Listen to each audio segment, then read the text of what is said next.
sini? Lu ngapain sih? Kita kan udah mau podcast. Udah mulai. Udahlah. Ini gue lagi velocity dulu nih. Lalu lagi gimana? Ini gini. Udah nggak bisa itu. Biar viral. Biar viral dulu. Ini soundnya lagi bagus. Kayaknya kurang jago deh lu. Kita Bener sih. belajar aja apa ya sama yang jago ya? Oh gitu. Emang? Iya. Emang ada ya? Ada. Apa sih Bang, kali ini?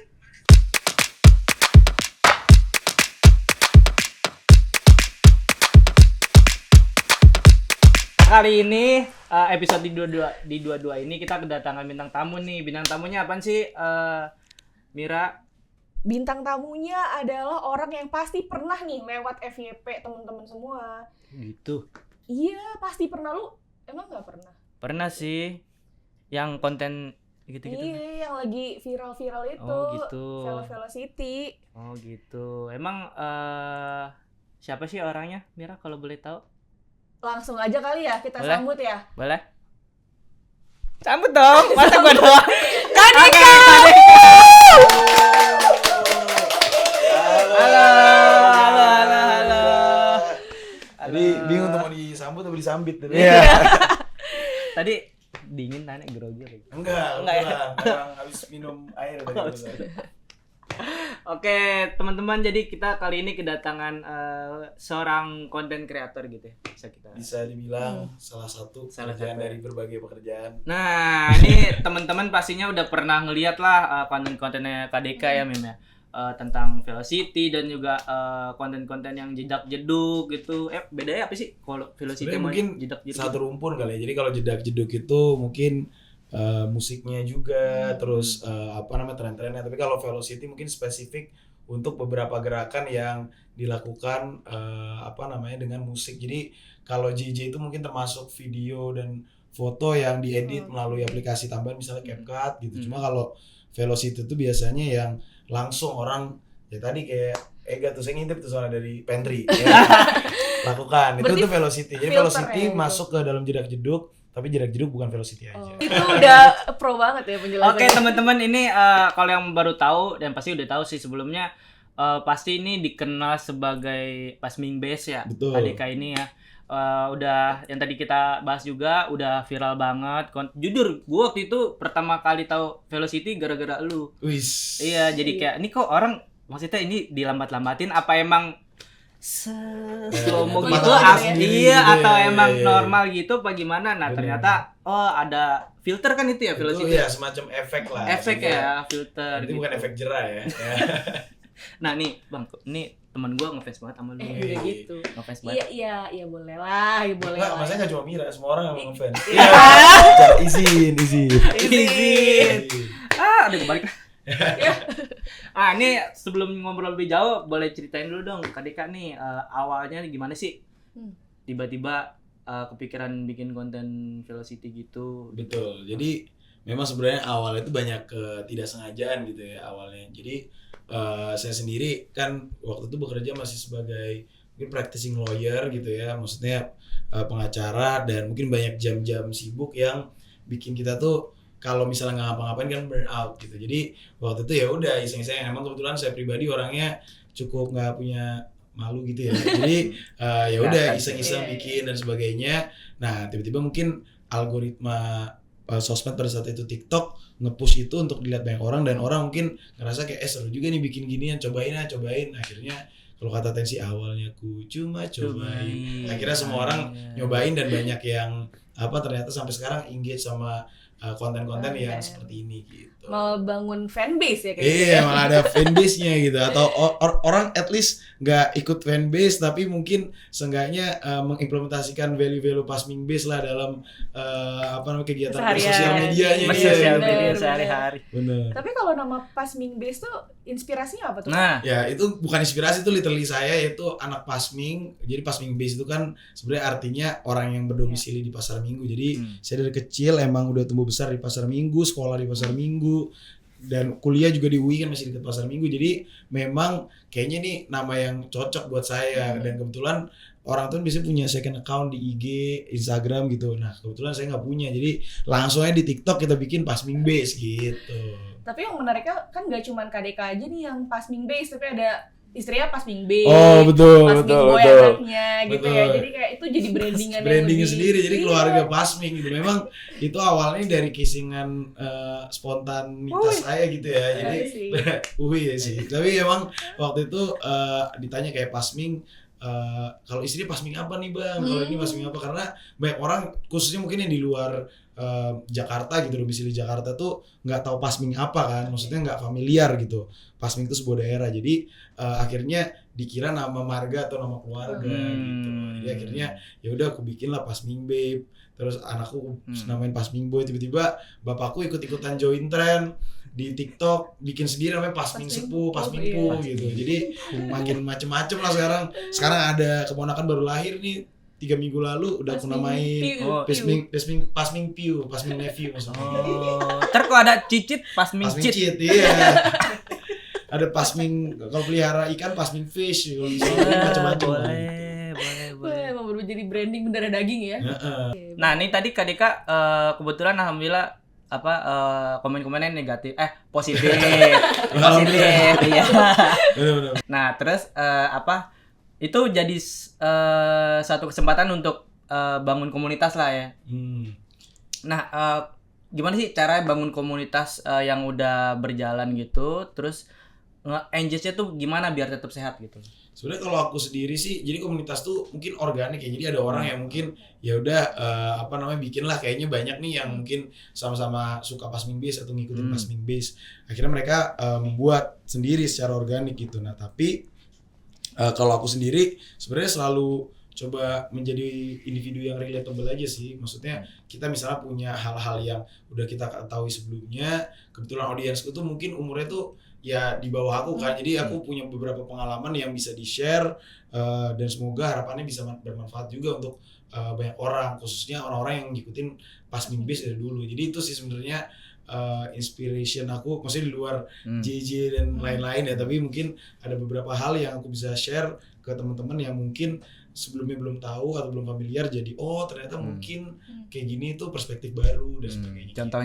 Contohnya kayak misalnya tentang beasiswa atau tentang ya sesimpel anak SMA mau tahu di UI itu kayak gimana sih, apakah sekompetitif itu, terus organisasinya kayak gimana dan lain-lain ya.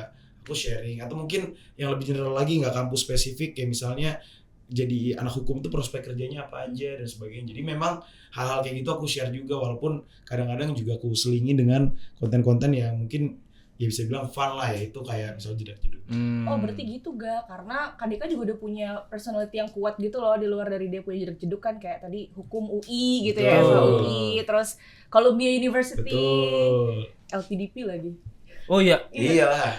Mahal soalnya. Iya coy, Iya. Kebetulan kan juga pintar kan, jadi kayak pintar dan berprestasi ya. Prestasi. Iya. Ya udah. Itu di highlight banget tuh, pinternya harus di highlight. Harus, maksudnya selain pintar, ganteng, berbakat. Iya benar. Macam-macam. Lengkap sih paket komplit. Lo ada hawasin dah. Oke. Tadi menarik juga suka kayak ternyata kan komunitasnya justru anak-anak yang lebih muda. Betul. Terus mereka-mereka yang mungkin termotivasi. Kalau gue nggak salah dengar kayak dulu tuh pernah ada lu bilang di podcast mana gitu. Katanya anak-anak muda tuh jadi kayak lebih termotivasi buat gue pengen graduation. Bukan saya yang bilang, tapi itu Bang Ferry Irwandi yang bilang. Oh gitu. Dia bilang katanya banyak yang jadi termotivasi mengejar pendidikan, padahal konten lu ringan banget gitu. Ya JJ pakai Almed dan segala macam kan. Jadi udah bahkan sekarang semua orang graduation ya bikin JJ, masuk keterima kampus favorit mereka bikin JJ.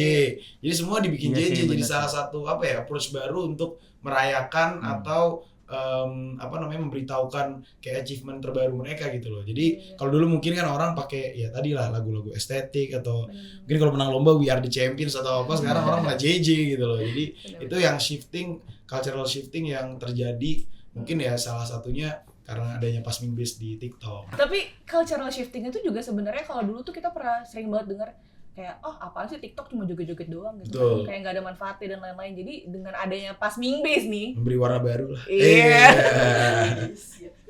Sampai waktu itu teman-teman gue tuh dulu pas mau buka kan masih zaman Ramadan ya. Kok zaman Ramadan? Masih bulan Bulan Ramadan. Iya, Ya? iya. Nah, itu tuh pas setiap bukber harus ada velocity-nya. Betul, kalau nggak velocity nggak ingkrah itu katanya, nggak sah kan. Jadi Itu. memang, ya bahkan itu ada cerita lucu juga, kayak saya sering juga kan ada occasion bukber sama teman-teman.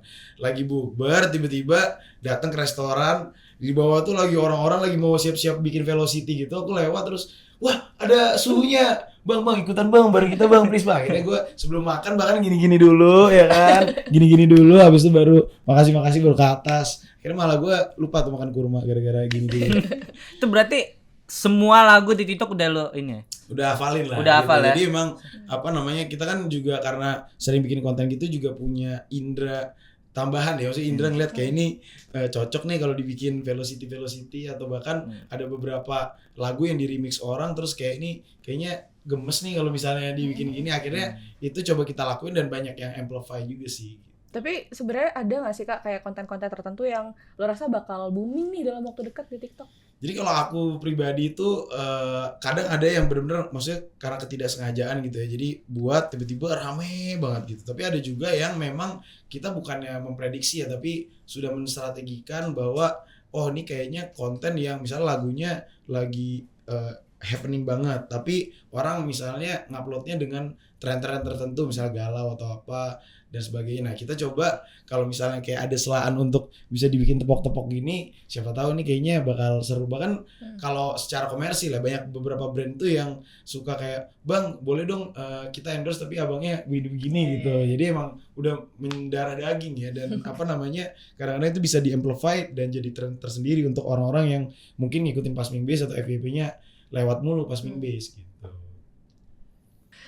Oke Mira, tadi ngobrolin konten nih kayaknya udah mulai lengkap banget ya. Tadi kita udah ngobrol lumayan banyak lah. Nah sekarang mau lanjut nih Kak Deka nih, gimana sih bagi energi yang dinamik itu antara dunia kerja Kak Deka sama dunia konten kreator tuh. Siap. Pasti kan banyak cerita atau banyak ide yang tadi Kak Deka bilang mau disalurin. Nah itu kita akan masuk ke segmen ini, tapi tentunya velocity dulu kali ya. Boleh. Coba. Tadi udah ngintip gimana nih hasilnya so far? Draftnya ada berapa nih velocity-nya nih? Coba. Emang kebetulan banyak banget draftnya ya. Jadi Elok tolong Elok nih Videonya belum? videonya Yang mana? Udah belajar? Kak videonya tuh Amira? yang Udah. Video lu juga bang. ini video lo juga sih sebenarnya sih. Tetap video Ini saya ya. video lo udah ya. juga sih sebenarnya. Nah ini kan kenapa milih ini karena gampang. Gampang. Kagak ada mewing-mewing ya. Menurut Bener. saya gampang. Nah kita bolehlah tutor kali ya guys ya. Tutor dari para suhu. Benar. Jadi pokoknya nih coba ya kita mainkan ya. Ini nih HP lu loh. Mau tutor dulu nggak? Tutor dulu. Baru nanti Dulu. jadi Oke. call. Sam. Jadi cuma gini doang. Kan dada sayonara tep. Dadah. Eh, Na. Jadi sebenarnya kalian bisa gaya bebas juga nih. Oke.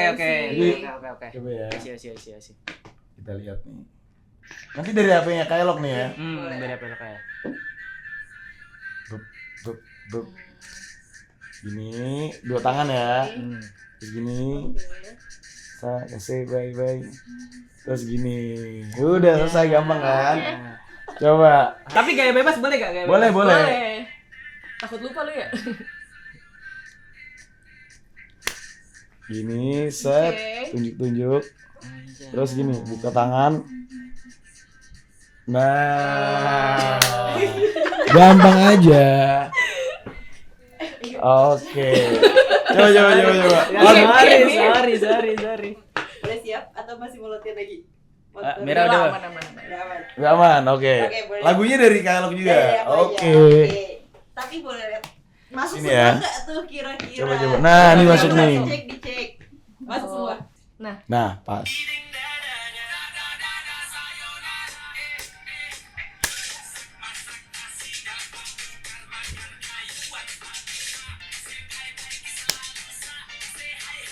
Nah. Oke. Berarti ini tinggal diedit di Iya, Velocity. di Velocity. Oke. Oke. Kasih efek patah-patah. Capaian ya. Gila pencapaian. Sama pas Bing Base. Ini nanti video jadi pas Bing Best tutup. Nah, coba kita lihat. Ganti. Jemput Jemput mes. Selain aktif sebagai content creator, Kak Dika juga kan pernah dan masih ya sampai sekarang Masih. menjalani bidang di profesional untuk bekerja lah gitu kan. Betul. Sebagai tenaga ahli di Pemprov DKI Jakarta di bagian Social Communication Betul. Division.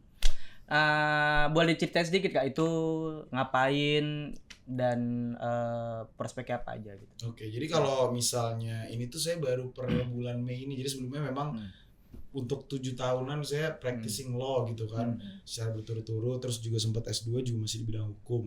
Nah tapi memang di luar itu saya juga ngerasa punya kemampuan di bidang misalnya public speaking, kemudian juga communication, strategic communication, sehingga memang aku pribadi kan emang kenal juga sama Pak Gubernur gitu ya, sehingga Pak Gubernur itu juga tahu kemampuan dan kira-kira kapabilitas aku yang mungkin bisa membantu tim beliau khususnya di staf sus dan tenaga ahli untuk pemerintahan Pemprov Jakarta ke depan. Nah dan beliau melihat kayaknya memang cocok nih kalau di strategic communication, sehingga kira-kira komunikasi dan hal-hal yang ada di Pemprov Jakarta itu mungkin nggak kaku, tapi juga tetap misalnya menjaga nilai-nilai value yang dimiliki Pemprov Jakarta. Sebenarnya itu sih, dan apalagi ya kan aku ada mungkin bisa dibilang kemampuan dan pengalaman di bidang hukum, sehingga kalau orang hukum tuh biasanya lebih tahulah kira-kira risk averse nih untuk meng-avoid beberapa hal harus ngapain, untuk meng-cater beberapa hal atau permasalahan isu itu seperti apa. Nah tapi aku sendiri juga nggak cuma seorang diri di divisi social communication, tapi bareng sama beberapa individu yang hebat-hebat lainnya. Jadi kita memang kolaborasi juga bersama dinas terkait di Pemprov Jakarta untuk Pemprov Jakarta memiliki komunikasi khususnya di bidang digital yang baik gitu. Mungkin itu sih kalau kesehariannya, tapi mungkin selain itu ya kan aku content creator juga, sehingga memang ada intersection atau ketersinggungan antara profesi aku sebagai tadi tenaga ahli, tapi juga hobiku yang bikin konten di sosial media. Sehingga jadi ada 1-2 hal yang mungkin relevan gitu pada saat kita misalnya diskusi atau koordinasi gitu sih. Karena kan communication juga Gitu. Tapi gue penasaran juga sebenarnya gimana caranya Kak Deka ngebagi waktu gitu. Karena kalau Betul. yang kita lihat kan ya konten creator jalan terus kayak ada event-event kayak karaoke Yang dan segala offline macam. gitu ya, Iya, betul, itu kan betul. kayak time consuming banget sebenarnya Betul, gitu. And then kayak besok pagi mungkin harus kerja lagi dan segala Betul, macam. How do you manage tuh? Jadi emang aku udah ngelakuin itu kan dari sebelum, bahkan kalau sekarang itu kerjainnya itu masih bisa remote nih sebagai tenaga ahli. Kalau sebelum bulan Mei itu aku kan 5 hari 5-5-nya benar-benar harus ada di kantor terus. Mau itu sebenarnya ada meeting offline, mau itu sebenarnya fully online tapi tetap harus di kantor karena ada sistem absen dan sebagainya kan, sehingga emang udah terbiasa sih sama habit sebelumnya. Jadi malah yang sekarang jauh lebih manageable dibandingkan mungkin kalau aku bisa bilang 6-7 bulan sebelumnya gitu. Jadi emang aku put mungkin family first, habis family baru work, baru habis itu yang di luar itu misalnya lead karaoke atau apa gitu. Mungkin itu sih kalau priorities gitu ya. Iya. Nah, berarti sebentar. Kak Deka masuk ke sebagai TA duluan baru Pak Gub tahu apa Enggak, kebalik. apa udah dinotis? Udah dari awal kan, makanya kan kalau mungkin familiar untuk mengangkat tenaga ahli dan staf sus butuh namanya SK Gubernur. Nah, untuk SK Gubernur itu kan berarti timnya udah harus disusun dari pada saat beliau sudah menjabat. Jadi sudah menjabat, menjalankan, terus abis itu baru mengangkat namanya staf sus atau tenaga ahli gitu ya. Nomenklatur beda-beda lah. Kalau di pemerintahan sebelumnya pas Bapak Anies itu namanya TGUPP, tenaga ahli gubernur untuk percepatan pembangunan. Nah, cuma sekarang mungkin nomenklaturnya lebih disederhanakan menjadi hanya staf sus dan tenaga ahli gitu. Itu kalau misalnya karena emang dulu sempat bantu juga Pak Gub itu di pada saat running for the governor gitu. Jadi dari sisi social communication dan surprisingly kan berhasil kan. Jadi memang kayaknya dianggap Deka selain punya pengalaman di bidang hukum yang cukup mumpuni, tapi juga punya kepekaan nih untuk social communication. Jadi kalau misalnya di perusahaan kalau komersil, ini udah pernah kerja di kantor belum? Pernah dong. Mungkin pernah dengar namanya Korpsek. Nah itu kan Korpsek itu fungsinya tuh dia hukum masuk di situ, communication masuk di situ. Jadi memang intersectionnya atau apa namanya ada singgungan lah gitu, ketersinggungan antara hukum kemudian communication itu bisa deket gitu. Atau mungkin sering sebutannya orang tuh kalau familiar namanya PPGR, Public Policy atau Government Relation. Itu juga cukup relevan juga di situ gitu. Nih gimana nih KDK nih kan udah ngerasain juga di instansi pemerintah gitu kan. Sama sekarang jadi content creator. Ini pandangan KDK tentang gaya komunikasi pemerintah yang udah mulai ke arah-arah Gen Z ini loh untuk menyesuaikan kali ya pandangan KDK itu seperti apa gitu loh. Nah itu makanya aku sangat sangat mengapresiasi ya, karena ya buat apa komunikasi kaku-kaku kemudian sangat formal kalau akhirnya audiensnya itu nggak bisa terinformasi dengan baik atau bahkan langsung scroll gitu. Makanya itu yang pertama kali aku meeting sama tim Diskominfo pada saat itu, ya kalau dari aku sebenarnya masukan yang paling utama adalah gimana caranya stay relevan dengan para audiens atau bahkan mendapatkan audiens baru dari yang tadi mungkin nggak terlalu tahu tentang mungkin program-program Pemprov Jakarta. Karena kan memang kalau aku sebagai tenaga ahli itu kan bukan advisor sosial medianya Pak Gubernur atau Pak Wakil Gubernur, tapi kan sosial media, kanal sosial media yang ada di lingkungan Pemprov Jakarta. Jadi ini bukan about individuals, tapi about the government. Nah, that's why aku kasih advice-nya, dan misalnya kayak kita pengen kasih pengumuman tentang infografis gitu, infografis atau mungkin pencegahan atau gimana waspadai titik banjir. Nah, kita gimana caranya itu harus friendly di mata, kemudian kedua juga orang itu punya tendensi untuk stay ngelihat informasinya atau nonton videonya sampai habis instead of langsung scrolling aja. Itu bahkan mungkin lebih oke lagi kalau sampai share ke teman-temannya gitu kan, lu lihat nih ini bagus nih informasinya, atau ini ada konser gratis nih minggu ini di sini gitu. Jadi memang itu sebenarnya yang coba di-push di kanal sosial media di lingkungan Pemprov sih. Jadi emang harus lebih kompetitif juga ya. Betul. Mungkin selain buat yang di Pemprov tapi juga buat yang di creator sendiri tuh kayak betul. harus lebih ada strategi yang karena kan Jadi, budaya scrolling tuh bikin kita kayak cepet banget gitu. Kan emang mungkin the first 3 seconds itu matter gitu, apalagi khususnya di TikTok ya. Karena orang kalau udah ngelewatin 3 sampai 5 detik orang nonton TikTok, video TikTok tersebut, ada kemungkinan tuh video tersebut di-circulate ke audiens yang lebih luas lagi gitu. Jadi hooknya harus di depan. Betul, hooknya harus di depan, or orang tuh penasaran apa sih sebenarnya isi dari kontennya gitu. Nah kalau dari Kadika sendiri gimana sih cara ngadapin gitu loh, hadapin scroll yang cepet, kita menghadapi Gen Z yang nonton YouTube tuh panjang dikit males. Attention gitu. span-nya udah pendek banget sekarang. Betul, jadi kalau menurutku pribadi sih sebenarnya kita coba strategi paling gampang adalah memposisikan diri kita sih. Kita juga sering tuh, ada yang kita langsung scroll, ada yang kita at least nonton dulu atau kira-kira apa ya. Nah itu sebenarnya kita implementasikan di konten yang mau coba kita upload. Jadi either mungkin aku bahkan suka tipe-tipe yang kayak jawabin komen kalau aku di kontenku pribadi gitu. Jadi jawabin komen, orang komen apa, ya sebenarnya aku counter aja sih sebenarnya. Dan jadi orang kan baca dulu at least komennya itu apa, terus akan wondering kira-kira the next 3 atau 4 seconds itu Bang Pasmi akan keluarin apa nih dengan untuk menjawab komen tersebut, sehingga itu udah lewat tuh 5 sampai 7 detik kan, dan itu akhirnya di-circulate lagi sama TikTok dan bisa dapat views yang banyak gitu. Jadi sebenarnya nggak cuman kayak kita rajin konten atau ada niche tertentu, tapi kita harus bikin interaksi juga ya sama. Jadi sebenarnya ya itu harus engaging sih gitu. Dan engagement itu salah satu yang bisa kita ukur adalah how long people to stay untuk nonton kontennya. Kalau menikmati atau enggak atau ujung-ujung menghujat ya itu kan urusan nanti ya. Tapi engaging, that's why mungkin kalian juga ngerasa kalau di FYP itu banyak orang yang banyak konten yang triggering itu artinya bikin kita emosi atau kayaknya orang apa sih nggak jelas banget, tapi kita nontonin gitu. Jadi itu sebenarnya catching views itu mungkin nggak terlalu susah. Nah baru yang susah itu adalah membangun komunitas, engage sama orang-orang yang mungkin ngikutin atau menikmati konten kita, itu baru that's another level of mungkin content creating lah. Tapi kan content creating ini kan sebenarnya bisa dipelajari siapapun gitu ya kan. Betul. Nah cuman aku jadi wondering kayak banyak orang nih yang bilang kuliah tinggi-tinggi itu sia-sia kalau ujung-ujungnya cuma jadi content creator. Enggak betul sih kalau itu. Oh enggak benar.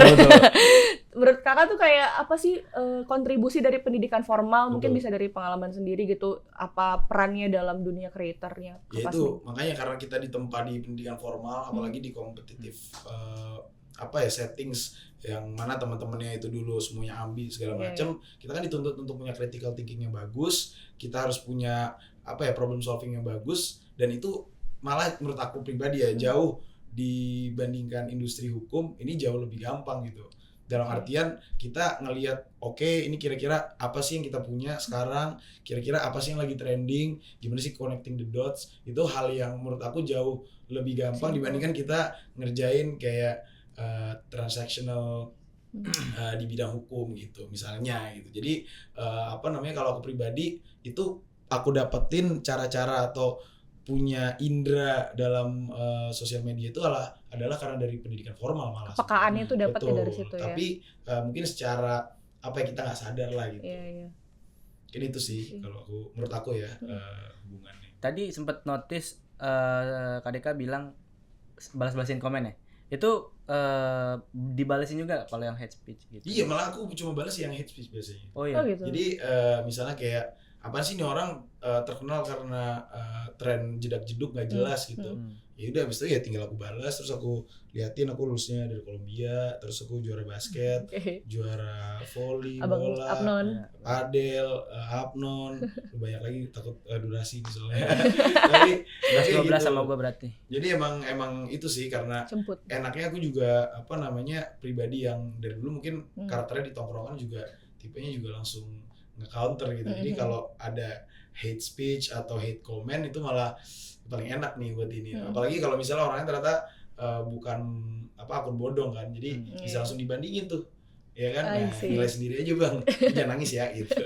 Bisa gitu sih. Tapi biasanya dibales lagi gak sama mereka? Enggak lah, pasti orangnya langsung buntung. Malu ya. Iya. Biasanya langsung tutup sih, akunnya langsung privat. Di private ya. Lo pernah ini nggak? Misalkan ada komen terus lo jadiin konten gitu? Itu sering dibikin jadi konten baru gitu, di screenshot terus. Enggak, biasanya yang langsung dibalas. Langsung dibalas. Ada kan di sini kan? Ada di reply. Jadi kalau ada waktu itu pernah kayak orang joget-joget gini, kok banyak yang suka gitu, itu juga ada. Ya udah waktu aku reply, hampir semuanya sebenarnya formatnya reply gitu, tapi ada juga yang nggak dengan video, jadi nggak dengan video JJ, jadi aku cuma reply terus halo Bang, salam kenal gitu, terus abis itu aku cuma balik gini. Nah jadi di rumahku tuh kebetulan ada satu room full isi piala dari bawah sampai atas gitu kan. Iya emang gue sukanya joget-joget doang Bang. Iya. Matiin videonya gitu kan. Ya orang kan pasti ngeliat kayak savage itu. Iya, izin Bang, ampun Bang gitu semua gitu. Jadi memang enaknya gitu sih ya kalau kita udah punya prestasi. Buat kalian kalau bisa masih ada kesempatan ya kejar prestasi lah, karena kalau udah punya prestasi banyak, sekolah bagus, ya bisa ngapain aja gitu sebenarnya. Iya, keren. Bisa nge-counter pakai itu ya kalau ada omongan-omongan jelek ya. Tahan dong buat kalian. Keren. Tadi responnya juga positif banget ya KDK ya untuk nge-counter yang speech lah. Iya. Sebenarnya mungkin nggak positif buat orang yang menerima kan. Malah bikin kan iya harus insecure ya. Harus ini dong menua, kalau udah berani berkomentar pasti kan harus mengexpect ada hal-hal yang mungkin bisa dibalas gitu loh, tapi secara positif juga. Betul, setuju banget. Nah sekarang kita mau coba nih KDK dengar pendapat KDK. Ini sebenarnya games ya? Hot takes itu. Nanti kita kayak kasih satu statement, KDK mungkin bisa kayak kasih tanggapan. Iya, setuju atau enggak dan sebagainya. Oke, yang pertama, viral itu hoki, konsisten itu strategi. Setuju atau enggak? Aku bisa bilang sebagian besar setuju sih, walaupun kita mungkin definisi viral itu harus berapa views sih gitu. Kalau mungkin 1 juta 2 juta views itu masih bisa within strategi. Tapi kalau misalnya itu udah sampai yang 20 juta views, itu memang menurut aku faktor luck itu sangat came into play gitu. Kayak itu benar-benar mungkin dipengaruhi luck juga. Nah, tapi konsisten itu memang menjadi kunci dasar ya untuk kita tuh mungkin bisa siapa tahu mendapatkan views yang bisa dibilang viral gitu. Jadi konsisten tuh penting banget sih dan harus di-apply untuk semua orang yang mungkin mau nyelam nih di content creating gitu. Karena sebenarnya kalau misalkan viral itu dihitung dari kayak satu konten aja viral terus udah, atau kayak harus beberapa kali? Kalau menurut aku sih ya kan namanya definisi viral tuh mungkin ada satu video yang tiba-tiba duar booming gitu, apa misalnya kayak adanya nangis atau apa gitu kan. Nah cuma ya balik lagi itu kan kita dapat views, tapi for what kalau misalnya akhirnya kita sendiri itu sebagai content creator nggak dikenal gitu sebagai individu. Makanya konsisten tadi ya. Konsisten. Nah, kalau konsisten kan orang tuh akan, karena gini, orang misalnya satu ada yang viral. Nanti itu beberapa konten kalian yang mungkin dari 2 bulan 3 bulan lalu itu mungkin akan dikasih ke orang yang habis nonton video itu. Oke. Dan kalau ternyata itu bagus-bagus kontennya, orang tuh akan akhirnya wah kayak ini gue pengen explore deh, ini konten creator ini kayak seru deh gitu. Sih. Dan kalau viral itu apapun itu loh, maksudnya nggak selalu hal positif gitu. Betul. Iya, Hal iya, negatif hal juga negatif juga viral. viral. Kayak geger apa Geger, nah, iya. gitu kan. Biasanya gitu headline gitu tuh biasanya suka naik juga tuh. Baru tahu di umur sekian. Iya. Itu Ternyata iya. Tapi kalau di Indo kan kayak bad publicity is still publicity, jadi kayak itu sebenarnya di semua tempat itu ya. Bahkan mungkin kalau di US setahu aku juga itu mereka kan ada pay per view. Jadi semakin banyak viewsnya itu mereka sebenarnya dapat uang. Kalau di kita mungkin belum applicable karena ya apa namanya pengaturan sistem Etis pembayaran gitu ya. di kita juga kan gitu. Cuma kalau misalnya apa namanya di luar tuh kayak gitu. Jadi mereka kita sebut apa namanya rage bait gitu. Jadi kayak mencoba bikin konten yang bikin orang marah atau apa tapi viewsnya nambah terus gitu loh. Ada loh yang Betul. jualan apa dia kayak host gitu, tapi dia marah-marahin Oh, nanya yang I see, nanya I see. gitu. Tapi tuh Lu nanya mulu beli kagak, tapi yang nonton jadi banyak. jadi banyak dan penjualan ini apa naik gitu. Betul. Itu kan salah satu marketing juga ya, Iya, betul. marketing. S3 marketing gitu Strategi. kata orang. Nah, lu kalau mau viral lu mau dikenal sebagai apa nih gitu. Tukang marah-marah kah? Iya, lu branding diri lu. Itu. Oke, next yang bikin orang follow itu bukan hasil akhir konten tapi karakter kreatornya. Wah, kalau ini mungkin aku bisa bilang 50-50 ya. Oke. Karena ada orang yang memang pengen follow karena apa namanya karakter orangnya, tapi ada juga yang karena mungkin editannya bagus atau engaging atau mungkin eye pleasing lah. Jadi maksudnya ngelihat itu kayak wah ini konten menarik banget, gue jadi pengen follow. Jadi menurut aku 50-50 sih. Kayak misalnya kita ngomongin travel apa konten travel atau mungkin food gitu, F&B. Orang kan sebenarnya bukan karakter orang yang makan tapi pengen tahu rekomendasi dia apa sih gitu, dan itu bukan karakter kan. Atau mungkin kayak tempat-tempat hidden gems di Jakarta, di Pasmin, di Paka Putih, orang akan pengen tahu tuh kayak resto-resto apa. Nah itu bukan karakter Benar. personal dari content creator. Jadi menurut aku sih kalau untuk hal itu 50-50 sih gitu. Kayak ini yang apa? Kayak kuliner gitu berarti Betul. rata-rata lebih ke hasil hasil akhir Iya, konten. hasil kontennya gitu Iya, kan, benar-benar. tentang kontennya. Oke. Yang ketiga, komunitas kuat kebentuk dari rutinitas, bukan viral sesaat. Setuju atau enggak?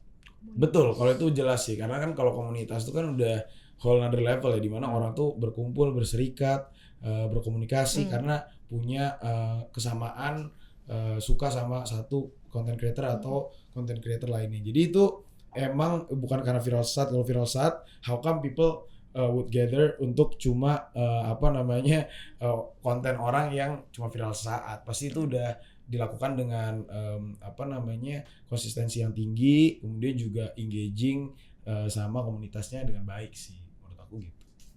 Sama mungkin dia nggak nemu nih karakter ini di yang lain gitu ya. Jadi orang Interaksi tuh kayak keen gini. tuh kayak oh gue pengen deh follow dia atau menjadi di barisan solidnya gitu. Oke, nextnya ada generasi muda Jakarta bukan cuma penonton tren, tapi mereka pencipta tren. Betul, kalau itu setuju banget sih. Banyak banget. Walaupun daerah-daerah lain juga banyak yang punya bikin tren sendiri, tapi kalau di Jakarta sendiri, I think paling banyak punya trendsetter sih. Ya kayak misalnya aku atau kalian familiar atau enggak, misalnya kayak Big Mo itu dengan izin-izin itu, padahal kan izin mungkin kita di lingkup Pemerintahan atau pemerintahan, institusi yang mungkin bentuknya formal, company, kita sering nih ngomong ke atasan izin. Cuma ya beliau take kata-kata izin atau kebiasaan ngomong izin, mengucapkan izin itu to another level gitu. Untuk jadi orang tuh kayak dia bisa ngomong apa dulu terus izin. Jadi lucu juga sih. Nah itu kan sebuah tren yang akhirnya diikutin nggak cuma di Jakarta tapi di mana-mana sekarang. Selanjutnya, algoritma bisa dorong video creator, tapi komunitas yang nentuin kamu bertahan atau enggak. Gimana? Algoritma bisa dorong Betul. ngeboost Betul, video, views ya dan lain-lain. tapi komunitas bisa nentuin kamu bertahan atau enggak. Betul, setuju sih. Maksudnya komunitas ini kan nggak harus dalam arti yang kaku ya. Maksudnya harus ada kayak nama komunitinya apa. Iya, Tapi intinya orang-orang yang mungkin suka dan ngikutin content creator tertentu gitu. Nah itu menurut aku yang emang bisa bikin bertahan sih. Karena kadang-kadang di saat views itu mungkin, karena misalnya khususnya TikTok ya, dia tuh akan mendorong views itu terhadap orang-orang yang nggak follow dulu, bukan yang follow. Karena yang follow kan most likely akan nge-like konten creator tersebut dong. Tapi orang yang nggak follow itu akan dicoba diuji apakah nih konten sebenarnya worth enough untuk disebarluaskan ke dengan views yang lebih banyak gitu. Jadi memang kalau misalnya ternyata lagi nggak bagus dan lain-lain, seenggaknya dengan punya banyak orang-orang yang ngikutin kita dan solid gitu, maksudnya nge-like dan sebagainya, repost dan sebagainya, akhirnya itu kita akan tetap bertahan karena maksudnya tetap nggak akan nol gitu loh, viewsnya nggak akan jelek gitu. Karena tadi balik lagi banyak komunitas atau orang-orang yang suka sama kita itu akan tetap nge-like, repost atau mungkin bahkan share ke teman-temannya. Yang ada komunitas yang udah loyal gitu lah ya Betul. ke kita. Oke, terakhir orang follow karena suka kreatornya, bukan karena kreator yang ngikutin tren. Setuju nggak, Kak? Kreator yang ngikutin tren. Iya, ngikutin tren. Menurut aku dua hal sih, tapi kalau misalnya karena kreatornya itu definitely gitu ya, maksudnya akan orang tuh lebih suka sama kreatornya, engage sama kreatornya, itu pasti akan follow. Tapi ada juga kreator-kreator yang sebenarnya cuma ngikutin tren, tetap di follow juga karena orang biasanya butuh itu untuk menjadi referensi aja sih. Jadi kayak untuk tadi misalnya eye pleasing, orangnya cakep-cakep atau mungkin orangnya update banget sama tren-tren terkini yang biasanya suka memberikan opini terhadap either gosip atau isu-isu terkini, itu kan sebenarnya jumping into trend kan gitu. Tapi bukan karakternya dia gitu, mungkin bikin sesuatu gebrakan atau apa. Cuma dengan melakukan itu tetap banyak orang yang follow karena akhirnya orang tuh pengen tahu nih apa sih isu terkini yang mungkin belum lewat di FYP gua, tapi mungkin udah dibahas nih sama mbaknya atau masnya gitu. Dan mungkin banyak gitu ya, beberapa ada seri gitu, beberapa seri. Betul. Jadi kayak bisa terus ikutin gitu. Oke, satu pertanyaan terakhir dari gua sebelum ke closing. Gua sebelumnya ketemu dosen gua lagi. Gua sempet ngobrol lah. Dia udah S3 apa ya, pokoknya belum lama baru ngelain S3 lah di Melbourne gitu. Nah, gue ngobrol-ngobrol tentang digital sekarang lah gitu. Ada satu kata yang menarik dari beliau gitu, KOL sama influencer itu beda. Oke. Kalau KOL, Key Opinion Leader itu kita ngefollow dia karena isi otaknya dia gitu. Kalau influencer ya kita terinfluence dari cara dia pakaian, dari cara edit-editannya tadi KDK bilang gitu. Itu lo setuju, Tong? Jujur setuju ya, dalam artian jadi aku sendiri juga kan nggak tahu ya KBBI apa call kemudian influencer atau apa, kadang-kadang kita kan akan menyamaratakan aja itu istilah yang ada di pemahaman kita. Cuma benar aku sih setuju bahwa ada influencer yang orang tuh follow karena dia punya jalan pikiran atau critical thinking atau analisis yang bagus terhadap hal-hal tertentu atau bahkan hal yang dia ungkapin sendiri. Tapi ada juga yang orang akhirnya itu follow influencer atau yang tadi mungkin jatuhnya influencer itu adalah ya karena dia mungkin ngikutin tren atau mungkin dia melakukan hal-hal yang sifatnya ringan dan sebagainya. Jadi memang kadang-kadang kan kita juga dalam menonton sosial media atau ngikutin sosial media, kita kan pasti diversifikasi juga, nggak semuanya yang gua tonton itu yang serius doang, atau mungkin yang lifestyle doang, atau mungkin yang sports doang. Jadi memang akan ada manfaatnya masing-masing. Bahkan itu kalau akan dikomersialisasikan, misalnya ada brand mau tap in atau program mau tap in, dia kan harus menyesuaikan juga. Oh, influencer ini ternyata kayaknya tepat nih gitu. Bukan cuma misalnya ada yang kerjaannya dia followersnya jutaan cuma karena giveaway doang. Ya, terus ada program yang pengen mungkin engage mereka untuk daftar secara sukarela. Kalau melalui influencer itu belum tentu jalan walaupun followersnya jutaan karena kan itu giveaway gitu. Tapi kalau misalnya karena kan yang brand mau itu adalah dia dibeli kan barang-barangnya. Sedangkan itu giveaway itu orang follow cuma karena supaya bisa dapat hal yang mungkin gratis atau mudah gitu kan. Jadi itu sendiri udah ada ketimpangan gitu loh. Jadi menurut aku sih gitu sih. Aku setuju sih sama dosennya. Oke, keren banget, gila KDK. Kali ini episode termenarik menurut gua. Kalau gua. Udah berapa episode? 22. Keren. Kalau gua gitu lah. Oke, Kak Dika, thank you Thank you atas banget. waktunya, Insight atas dan cerita. insight-insight Terima kasih menarik. banyak. ceritanya. Tadi juga JJ-nya. JJ-nya. pastinya Semoga dong. kalau pas udah jadi videonya gue viral. Amin. Amin. Gitu. Gak cuman buat kita tapi semoga JSC Talks ini bareng KDK juga bisa kasih perspektif baru ke Siap. teman-teman di rumah tentang dunia konten dan perjalanan di balik layar Pasming Days. Oke. Thank you. Nah, sebelum closing banget nih, Kak Dika boleh ceritain, boleh spill sedikit gak next projectnya ada apa aja Siap. atau Jadi kalau aku pribadi yang paling dekat mungkin ya, jadi kan ntar lagi 2026 nih. Atau ini jangan-jangan ditayangin di 2026 kita nggak tahu. Cuma apa namanya kalau aku sendiri sama keluarga aku tadi udah di-mention banget awal-awal sama Mira tuh kalau ada Pasming Babe lah, Pasming Puh lah dan sebagainya. Nah kita tuh lagi mau coba mikirin bikin podcast juga gitu. Wow. Jadi memang podcast yang kita mungkin ngebahas tentang keluarga atau mungkin saat aku kecil seru gimana. Terus nanti kita akan mengundang-undang tamu yang mungkin dekat-dekat juga sama aku misalnya kayak aku Hasibuan gitu kan, sama Jessica Mila kan viral tapi orang mungkin nggak terlalu tahu dia kalau di balik layar kayak gimana tuh. Mungkin ada temanku juga namanya tuh Gusti Bre, jadi dia itu Tahu. adipati lah di Mangkunegaran gitu ya, semacam kayak raja gitu. Jadi apa namanya hal-hal seru yang orang tuh mungkin penasaran di luar sana nanti kita bawa ke podcastnya Pasming. Asik. Oke. Pasming Pot. Jadi makanya Pasming podcast kali ya, podcast ya, benar-benar. Menarik banget. Keren. Thank you Kak Deka. Oke, Kak Deka sekali lagi makasih banyak. Kita juga nggak usah inilah ya kasih tahu nama TikToknya orang pada Udah viral duluan. udah ini banget. Nah, Kak Kak Deka Deka aja mau dong, nih mumpung Siap. Kak Deka lagi ada di sini, boleh dong dipromosin sedikit nih. Jadi buat apa namanya teman-teman anak-anak muda, bukan anak-anak muda di Jakarta doang ya, tapi anak-anak muda di luar Jakarta yang mungkin kepo sama kehidupan di Jakarta tuh kayak gimana, mungkin harus langsung nih subscribe JSC Talks Podcast supaya apa namanya teman-teman itu makin update, terus juga mungkin punya insight-insight baru yang tadinya nggak ada nih di podcast lain gitu. Jadi jangan lupa ya subscribe, like dan juga Komen. Nah, Oke, thank you. Selain itu juga jangan lupa sosmed JSC yang lainnya. Ada JSC Lab di Instagram dan medsos lainnya juga. Oke. Thank you Terima guys. kasih semuanya. Thank Terima you, kasih. Bye. Bye.